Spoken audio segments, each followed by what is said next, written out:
see people here to support the Elbit 7 and Palestine action. We thought since we're all here, we'd do a little bit of an open mic. It's not just me talking to you. I'm hoping some of you guys are going to come up and tell us about why you're here today.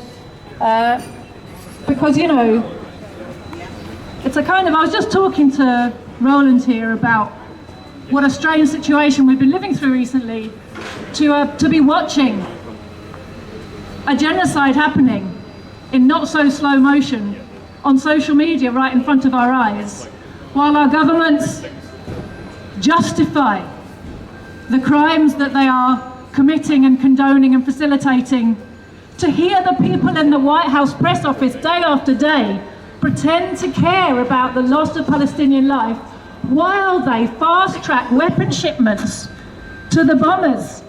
3 people of the White House pretending to be very upset and saying that the problem is Netanyahu, and if we could just change the government, the problem will be fixed. But you know, Zionism is an imperialist project. Zionism was established by the British. Israel was established by the British to control the Middle East. It has nothing to do with Jews and Judaism.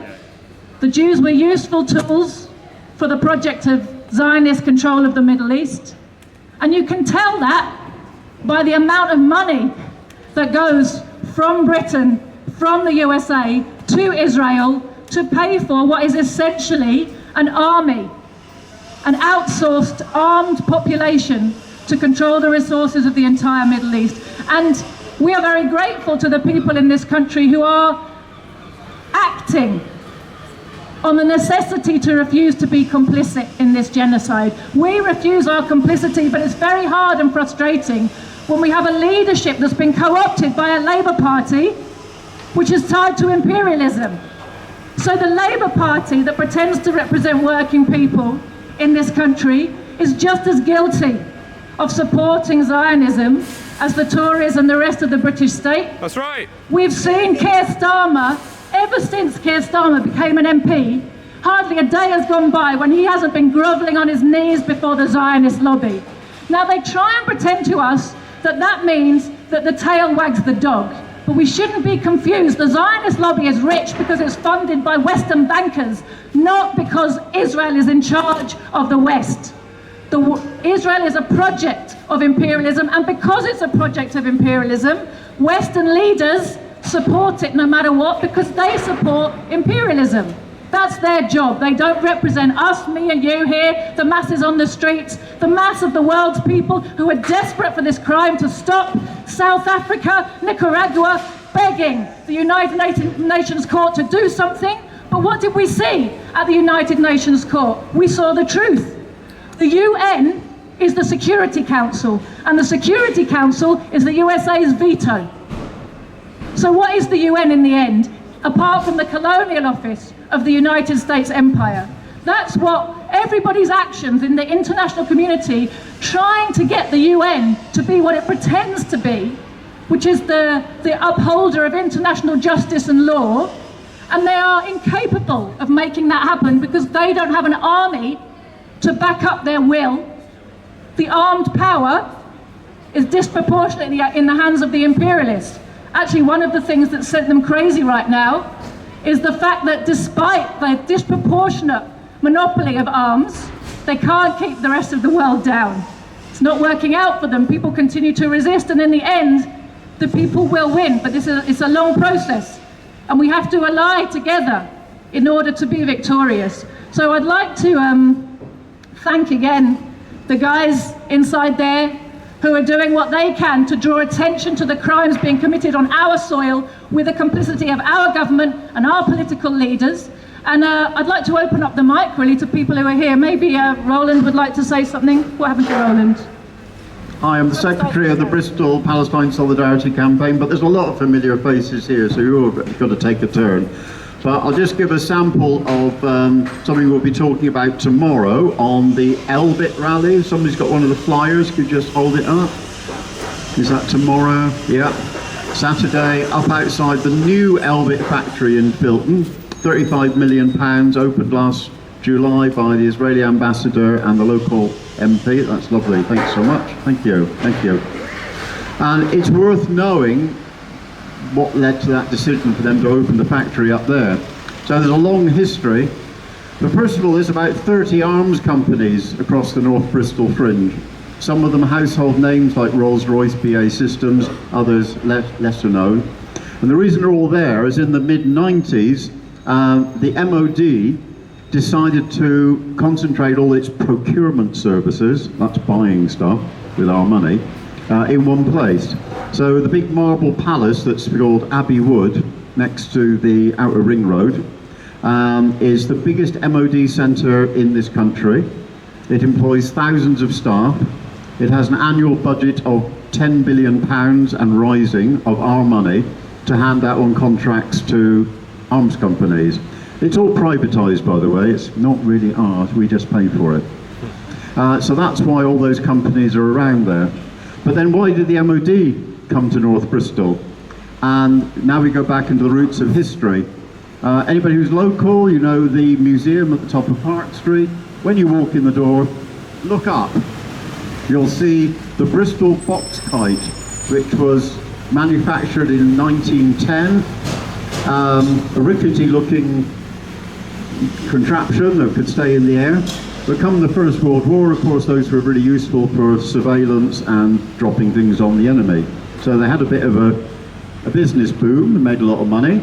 Then the First World War came to the end, possibly sales slumped for a while, and then there was a new market, and it was called policing the empire. Britain, together with France, had taken over the Middle East by defeating the Ottoman Empire. The reason they did that, because a British company, only a few years before, had sunk the first oil well in the Middle East, and they had an inkling that there was a massive reserve of the new wonder fuel, oil, in that area, which is why they wanted to capture it, which was possibly why Britain chose which side to fight on in the First World War. But this wasn't popular with the local population, who didn't want to be colonised by outsiders, and fought back really vigorously. Something like over 100,000 armed Iraqis were fighting against British rule and kicking their ass, basically. And at which point the RAF stepped in and said, we'll have a go. We can suppress people with a very small amount of resources, and they've got no way of fighting back. So the planes would take off in the morning to the chosen village, drop their bombs, then turn and return and machine gun the fleeing civilians, men, women and children. You see, there's nothing new about genocide, unfortunately. And Bomber Harris, who was rising through the ranks, eventually to take credit for the firebombing of Dresden, which would now be seen as a war crime, he had some choice phrases. Now the Arabs only understand one thing, a firm hand. And by a firm hand, he meant bombs, napalm, caltrops, delayed action fuses and so on, to wreak havoc to the people on the ground. And he went on to say, now the Arabs and the Kurds understand what real bombing is all about. See, sort of macho, competitive, sporty sort of stuff. Real bombing. A good-sized village can be wiped out in half an hour with the majority of its population killed or injured. They were rejoicing at this newfound power they could use to police the empire. And if Winston Churchill had carried out, he was very enthusiastic about using novel weapons on these recalcitrant Arabs. So he was very keen to use poison gas. It probably didn't happen only for technical reasons, but not for the lack of political will. Then the planes that would drop those bombs might well have been manufactured in North Bristol. So there's a long and dark, sinister history to all this. And once Britain had established control over the areas it controlled in the Middle East, they then rolled out the same technology to police the empire everywhere else. The northwest frontier in India, Somalia, and anywhere there was problems with the locals getting uppity. So that was the brutality of the British rule. There was a reason the quarter of the planet was coloured red, because Britain had, like a bunch of mafia thugs, had gone out and stolen other people's countries, and the rest is all called colonialism. Right, so that's the history of the arms industry in North Bristol. So that's one you up there, more than 30 companies, one of the biggest concentrations of arms companies in Western Europe. And that's why the likes of Elbit are moving in there, getting lucrative contracts from the MOD, manufacturing things, and the other important thing to share is they can export and sell those weapons to other people because they boast that they are battle tested. They've been tested on the people of Gaza. They use Gaza as a test laboratory to improve their technology. And this is utterly shameful, and it's a pleasure to talk to you all because I know you agree. Good-hearted people standing on the right side of history. Free, free Palestine! Free, free Palestine! Thanks very much. Thank you, Roland. That was wonderful. A very inspirational lesson. And now I'm going to talk a little bit just to give you all time to get up your courage because I know some more of you want to come up and speak. So while I do, I just want to tell you a little bit about this book because I think maybe the persecution of our party in this book has passed by some people, although some of the footage of arrests of our comrades did go viral. 2 times at Palestine solidarity demonstrations, the big ones that have been happening in London, a bunch of our comrades have been arrested under 2 different laws. Now you'll recognise the narrative about these arrests, right? Because these narratives are the ones that the ruling class has been trying to use and generate in the media to classify Palestine demonstrations and Palestine demonstrators. So one of them, they tell us that we're hate marching, yeah? You've seen all that, everybody. So at one demonstration, 4 of our comrades were arrested for standing on a stall selling this book. It's a history of Zionism. And they said the symbol on the front was inciting racial hatred. And they arrested our comrades. They kept them 24 hours in a cell. They raided their homes in the middle of the night. One of them was a 16-year-old boy. They didn't care. Raided his family home at 3 in the morning to seize computers, phones, literature, to go away and make the case that we are racists. Of course, ultimately, they had to drop the charges, but not without a lot of fuss and bother. So we're now saying this book is police endorsed. They've had plenty of time to read it. I mean, in fact, what's interesting to me is policemen have been looking at this book on our stalls for the best part of a decade. It's not a new book. Our message is not a new message. The thing that's new is the defensiveness of the government in the face of their criminality being exposed, their hypocrisy being exposed, the numbers of angry people on the streets who don't look like they're about to go away, and their fear about how to contain all of that it's getting out of control, and the narrative is beyond their control. And so, you know, we see the persecution very much in that context. Second time our comrades were arrested was for giving out a leaflet that had the same message on it we've been giving out since we were a party for 20 years. 20 years ago, our party's first leaflet said, "Victory to the Iraqi resistance." Right? You know, when people are fighting a just war against illegal invasions, they should be supported. We have always said victory to the Palestinian people's resistance. They said that's support for terrorism. Arrested, they waited till the demonstration had passed. They surrounded our people, about 50 policemen came, surrounded our people, took them away. Same thing, 24 hours solitary confinement, raided their house. This time they raided their house with terror squads. Like anti-terror police, they had like guns, you know. Kicked everybody out, we're making the house safe, you know, came looking for their weapons depots, which obviously weren't there. Ended up taking away printers. I guess they were looking for proof that we'd printed this terrible terrorism supporting literature.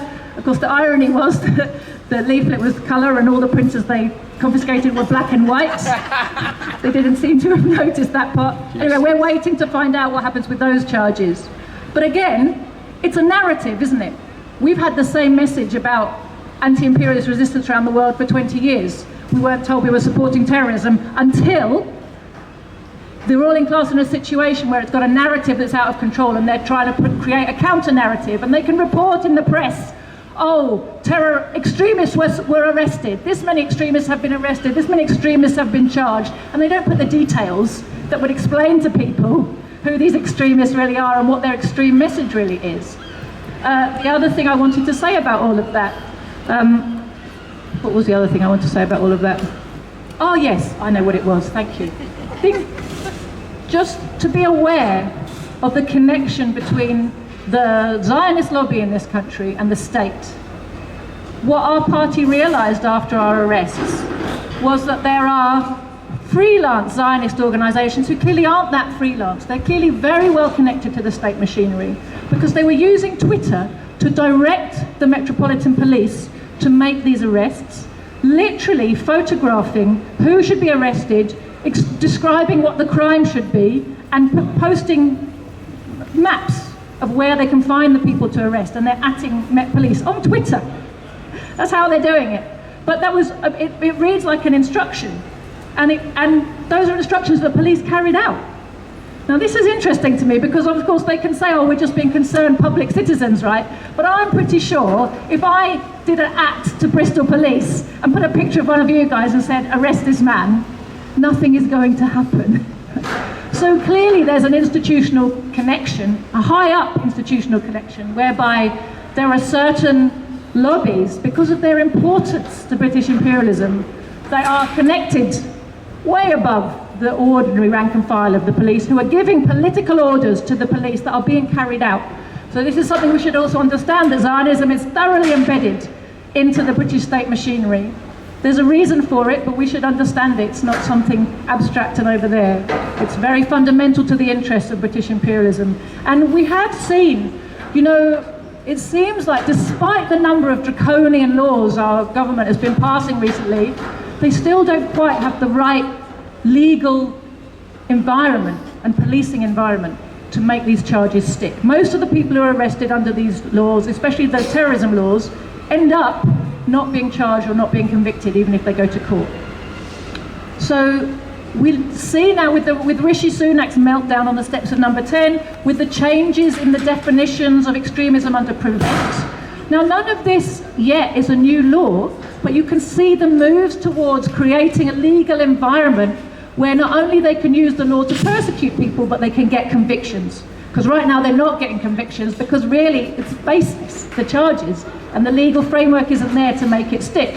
But it was very interesting to me to see that under the new definition of Prevent, teachers and people in working in councils and in care and in the care system and in hospitals will be asked to look out for children they think are at risk of being infected, not only with extremism, Islamist extremism, whatever that might mean, but also communist and socialist, specifically included in the new definition. So they're coming after everybody that they think can stand up to them. So I'd like to open up the mic now. I know there's lots of you who are very eloquent, who have things that you'd like to say. We'd like to hear from you. Hello. This is an interesting city we live in, because Bristol for the longest time has been on the forefront of colonialism. It was involved in the slave trade. It was involved in harbouring many British warships. It was bombed, it was destroyed, and now we're doing it to other people. This has to stop. It can't just be pushed away. It can't be pushed aside. It has to stop now. There is absolutely no justification for what the British government is doing to the people of Gaza.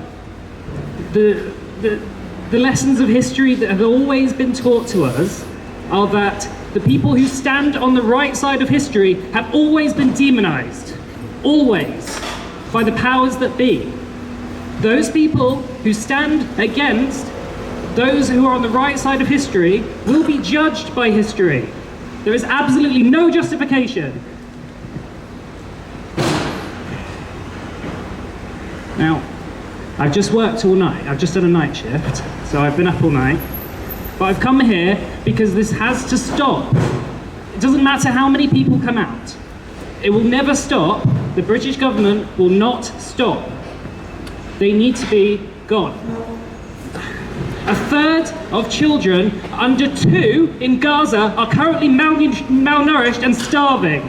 They are starving to death. If you don't understand how disgusting that is, there's no words that can be said to justify anything to do with it. Now, for those people who are not here, you might have your reasons. It is hard to live in this country currently. Things are not great by any standard. But compared to the people of Gaza and the suffering they are going through, that has to just be sat with for a moment. You have to understand how disgusting it is. And for those people, whoever they are, who justify, who say that somehow children are justifiably being killed by an oppressor, 70 sickening years. And I can't, there's absolutely nothing I can say that can convince some people about that. And I don't know what's wrong with them. I don't understand how someone can dehumanize and call people terrorists for wanting to live in a place they've always been. There is nothing else I can say. There's nothing else I can say. I'm just going to get worked up. There you go.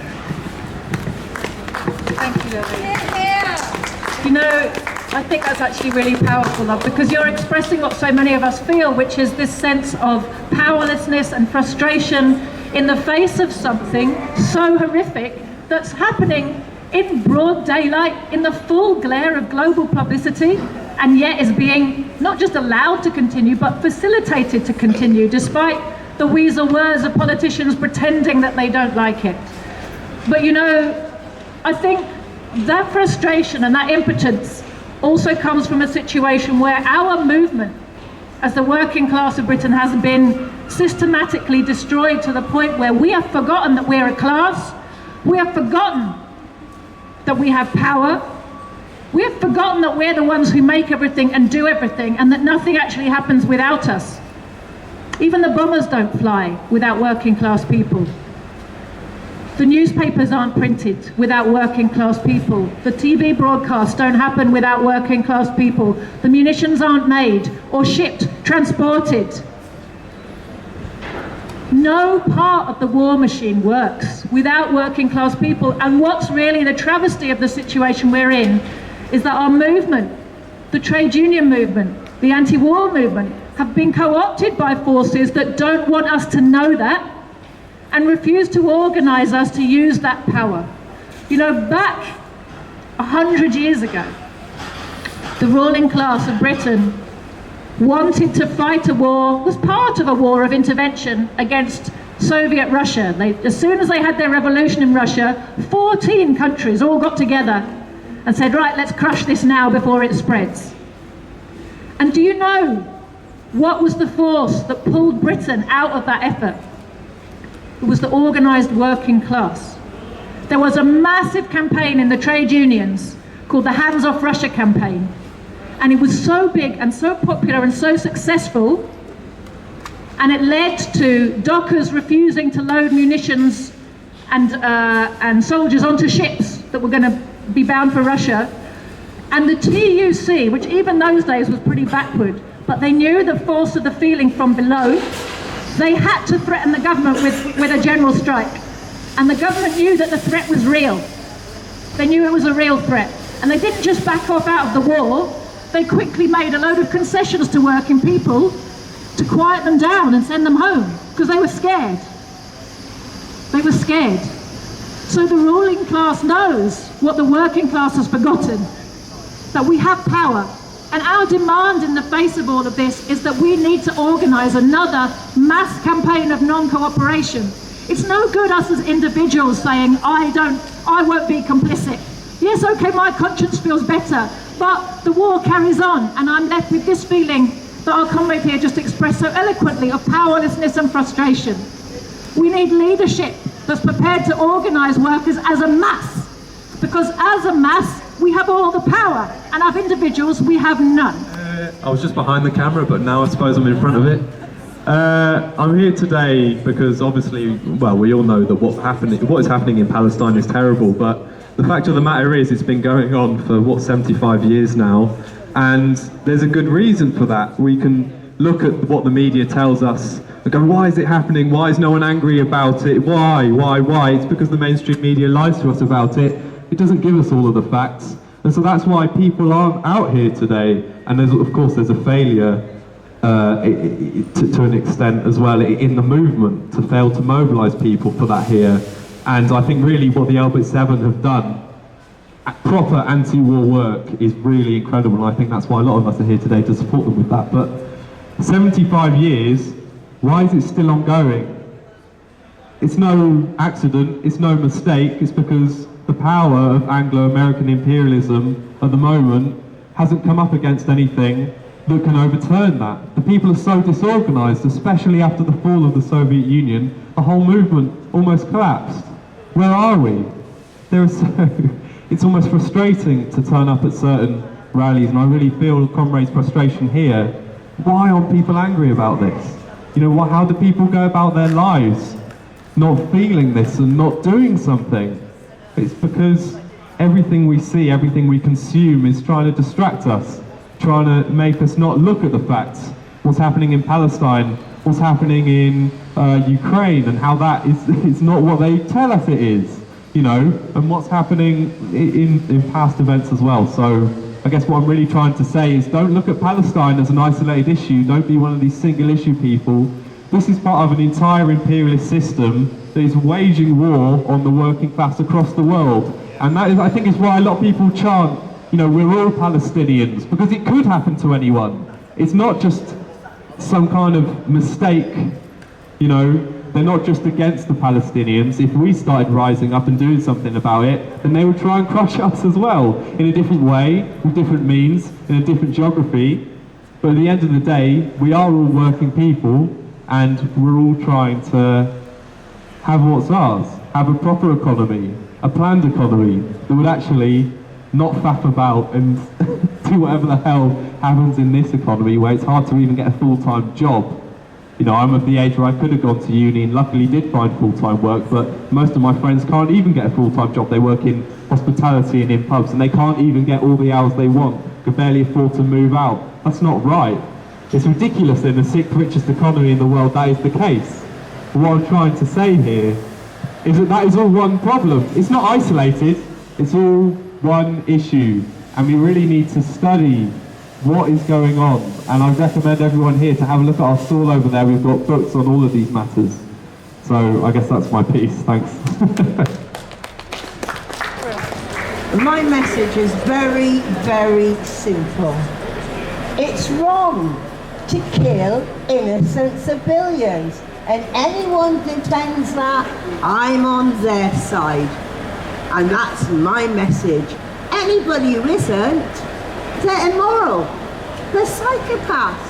How can you not actually look at those pictures and think to yourself, it's disgusting, it's wrong, it's immoral? How can you not do that? What is wrong with humanity? I think a lot of people bury their head in the sand. I know people who would like to come out here and demonstrate, but they're afraid. They're afraid of lots of different things, losing their jobs, not fitting in with their social circle, but really inside they care.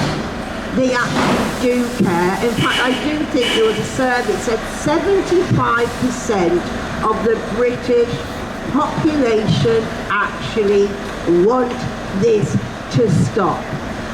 We're just the ones that come out here. And I am on no level like these people in this court today. They are the bravest of us, and I would not have missed supporting them for the world.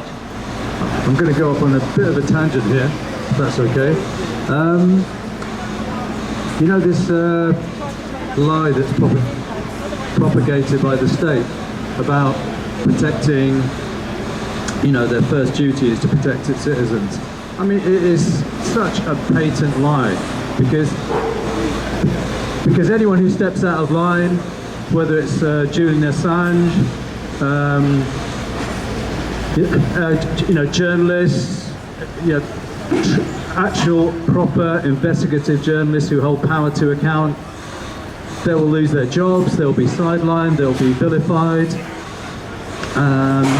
Well, not just journalists, you can lose your job, you know, you know, whatever industry you're in. You know, you've underlined a really important point, I think, which is that the state is not a neutral body. The state in any society represents the ruling class.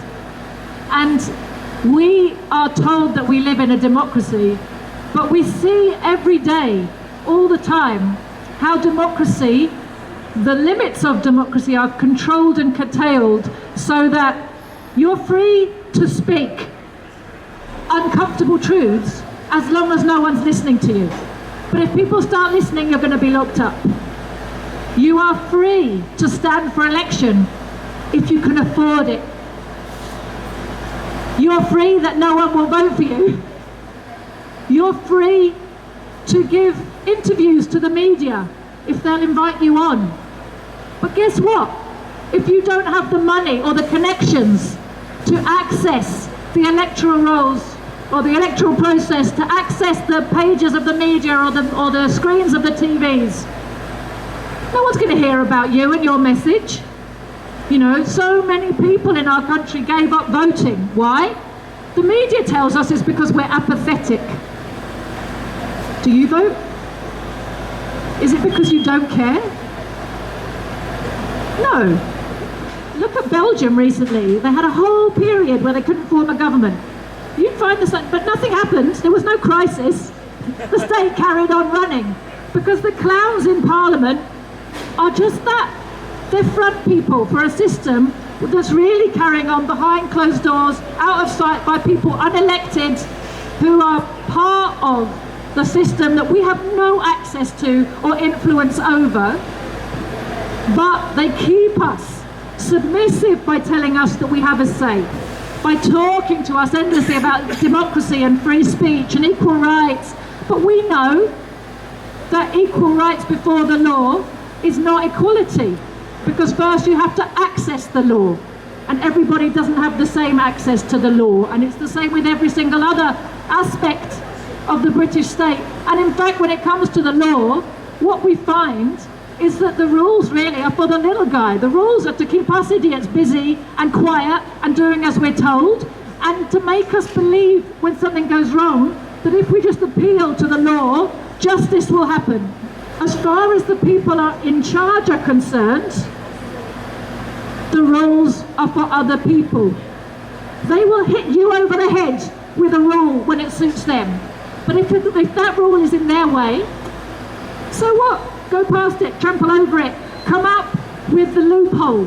So we have to understand this about the state. It's not our friend, it's not neutral, it's a weapon of control for maintaining the rule of a tiny handful of oligarchs who are sucking up the wealth of the world into their hands and impoverishing the mass of the poor. And in order to keep the people in their place, we have the kind of crimes we're here today to protest. Because you can't keep all of the people of the world down without a huge amount of violence. Now, we experience that violence here in Britain too. A third of our children are going to school hungry every day. A third. And that number's growing, and it's growing fast. Is that not violence? When millions of children die in their mother's arms around the world from preventable malnutrition, is that not violence? And of course, we have the very ferocious, intense violence of campaigns like the one we're seeing against Gaza. Why is it necessary? Why do the imperialists feel it necessary to conduct this extermination campaign? Because the Palestinians in 75 years refused to just go away.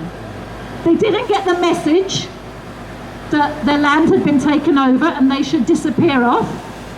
They stayed. They said, no, this is my land. Your settler project has come too late.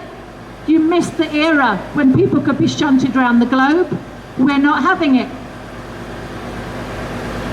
So what's left? Either one of two things. Either you succeed in genociding all of Palestine. They're doing their best. I don't think it's going to work. Or you have to accept the Palestinians are there, and whatever state is on the land of historic Palestine, it's a state for everybody, equally, because nothing else is ever going to succeed or last. That's just a fact. That's a fact of history. But for the looters and exploiters who set up this colonial project, that's a very uncomfortable fact, isn't it?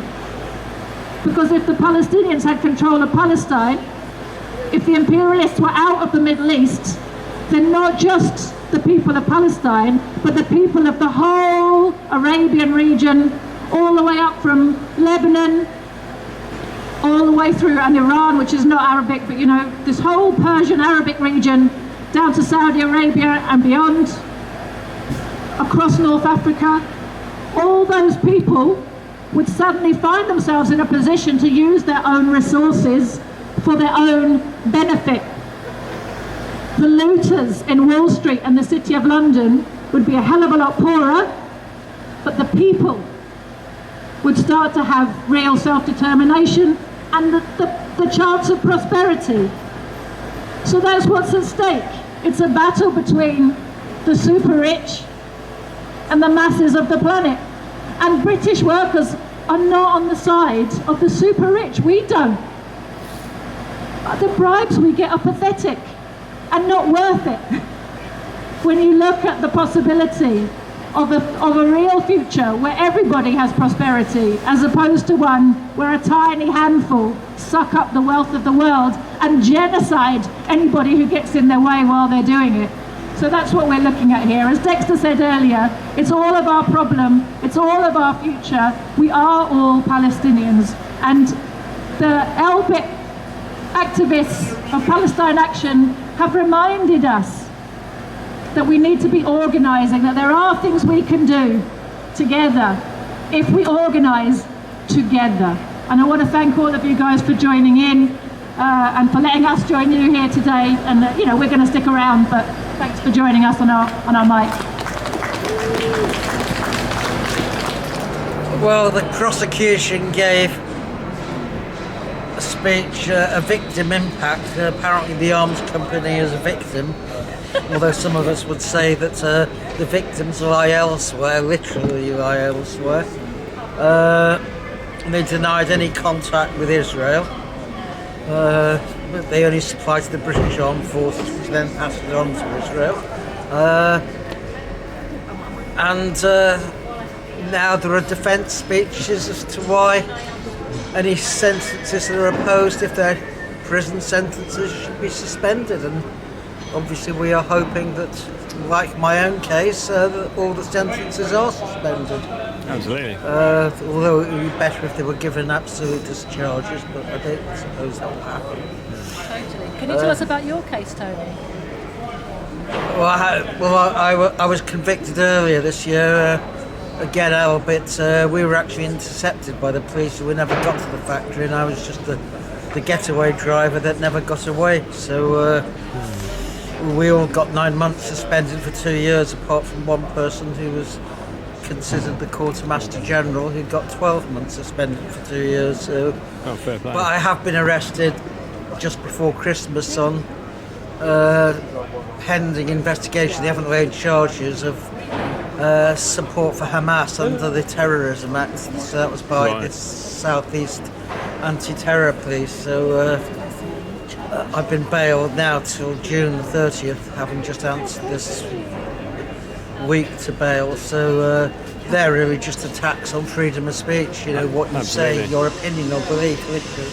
Exactly. Yeah. And what's the justification that they have given for saying that you've supported terrorism? It was a tweet. A Zionist posted a tweet saying, just say 3 words, I support Hamas. And I said, no, I support the Palestinians, that's enough. But then I went on to say that I would support Hamas and anyone else who was fighting the Israeli army. And when I was interviewed, I said I would have supported the devil fighting the Israeli army. So, I mean, that is my position. But obviously the decision to prescribe Hamas's political wing, never mind its military wing, is a blatantly political decision. It has nothing to do with terrorism, and Hamas and the other organisations are resistance organisations. So, I mean, that's my position. Yeah, I mean, I've been a long-standing supporter of Palestinian rights. I mean, mainly because it's one of the most outrageous examples of the breaking of international law, the occupation of a people and a land for 75 years. I've been involved for a while. In my work as a teacher and trainer, I had the opportunity to go to the West Bank and had 4 visits there, so I was able to see firsthand for myself how Palestinians live in the West Bank. And all of that has fed into basically why I'm here today, the incredible sense of outrage and injustice that I feel that Palestinians have been suffering under for way too long. Thanks, that's brilliant. Can you tell me much about the specific trial here today, the sentencing of the Elbit 7? Yeah, as far as I know, the Elbit 7, I certainly know 2 of the women who were involved in that when they actually managed to get into the Elbit office and do a bit of reconstruction. And I know that also Ronnie Barkham is an Israeli activist. He, not more than the others, but I feel that Israeli activists have a hard time because they're pretty much pariahs in Israel. Right. It takes quite a lot of courage, I think, to do what he's done. Yeah. Elbit is obviously part of the worldwide weapons manufacturing industry, and it's shameful that Bristol hosts Elbit. And I think that's why it's important for people to turn out here and just say, we don't want this in our city. It's not welcome. It's not welcome anywhere. Absolutely. But particularly here, particularly because Bristol has strong links with Palestine through the very strong PSC chapter here, through the museum, and I think through a lot of individual interests and connections that people have with Palestinians.